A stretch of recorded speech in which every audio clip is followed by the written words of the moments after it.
Welcome. We are Curtin Group 9 and I'm Jayatilaka PDSS. We are finding an alternative to river sand. And the members of the group are Samasekara MN, Kugan T, myself, and Deshan RNRA. So the introduction to the project. This project is about finding an alternative for river sand for most, which is used as an aggregate for concrete and other major global purposes. Finding an alternative for river sand will be important for us to reach sustainable development by attaining the three principles of sustainability. The raw materials used for the river sand are quartz, which consists of 50% of it, and which is renewable. And then it is oxides, aluminum and iron, which consist of 21.31% of it, which is non-renewable. Then we have mineral ions, which are calcium, potassium, and many more, which consist of 7.54%, and it is non-renewable. And silt, which is 10.85%, and which is renewable. So the properties of river sand are it has a specific gravity. It has a relative density, which is its ratio from density to the reference substance. Then fineness modulus is defined as the sum of the collective percentages retained on a specified series of sieves divided by 100. Then durability, it is the ability of sand or concrete to resist chemical attacks, abrasion, and other types of, and it to maintain origin. Water absorption, it is the ability of water to lie close to the exchange surface under attractive forces. River sand is expected to have excessive water absorption. Then cation exchange capacity, it is the ability of soil to hold exchangeable cations. It encourages the ability of soil to store essential nutrients and also acts as a buffer solution against the soil acidity. So the properties given by the raw materials to river sand are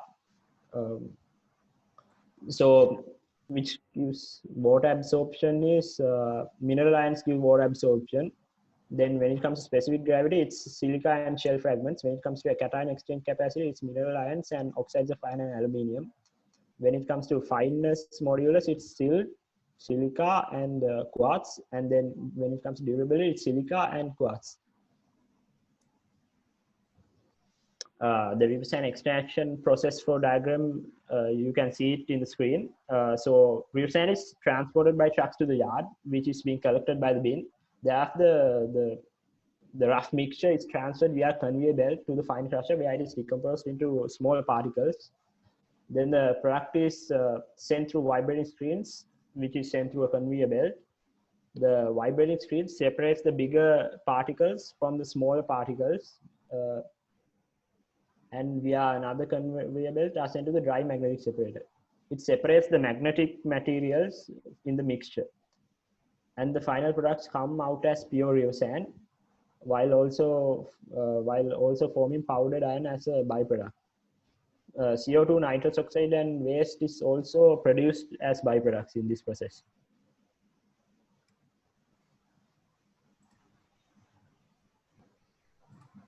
Hi, I'm Kugan T.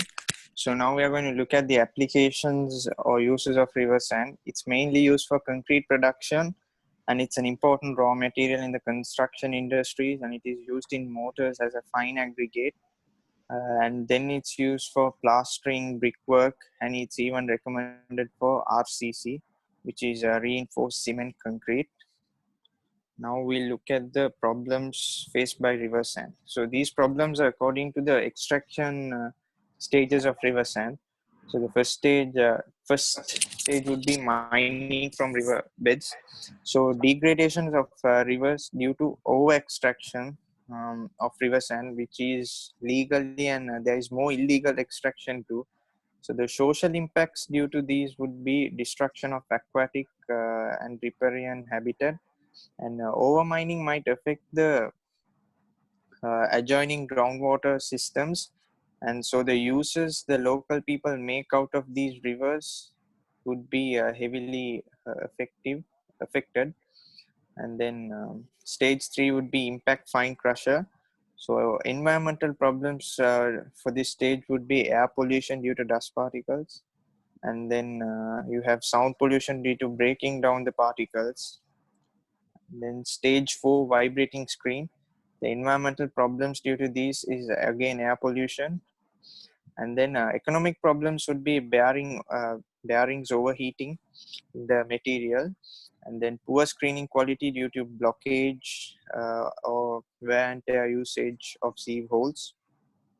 Stage 5, dry magnetic separator. Environmental problems due to this would be air pollution due to dust, sound pollution, and economic problem is it's relatively expensive.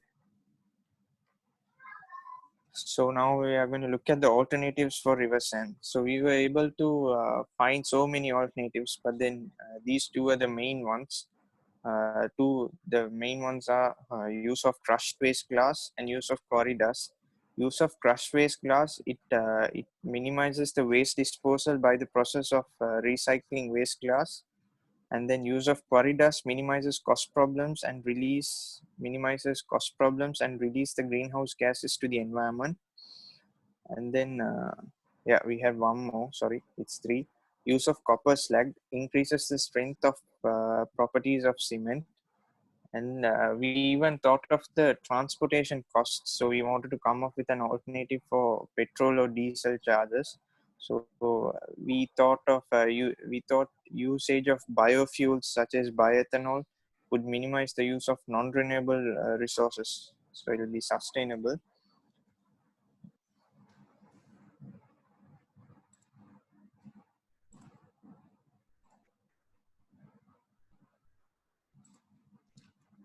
So after choosing all the alternatives available, we came up with the best alternative we can to overcome the problem. So according to all the alternatives available, the best alternative we could find was corridors for river sand for all the concrete production and all the purposes in the industry. So you might ask why corridors is the best alternative to river sand. Well, I say corridors will reduce all the environmental pollution which can be caused by extracting river sand, and it's corridors also which will reduce the scarcity of river sand. Moreover, corridors will exponentially decrease the cost of construction and construction material required for extraction of river sand. Furthermore, corridors at the required water cement ratio will have a much higher compression compared to river sand. So the targeted problem we had to solve for our project is that by using corridors, we can reduce the carbon footprint produced by river sand by reducing the release of a lot of greenhouse gases, which can contribute to global warming nowadays. The benefits which can be achieved by using corridors is that the number of ecosystems which are destroyed and damaged due to process of extracting river sand can be reduced. And a lot of greenhouse gases which are emitted also can be reduced by using corridors. And corridors can be used with an additional waste product called fly ash, which will maximize the output and performance of the corridors mixers. So now when we come to the literature review of our product and its alternative, we can talk about how 50 to 75% of river sand can be completely replaced by quarry sand, mostly and mainly due to its compressive strength. And to make use of optimum use of quarry sand, we can mix it with fly ash, which is the waste product I talked about earlier. The main advantages of using corridors is that it's cost effective and abundantly available throughout the world.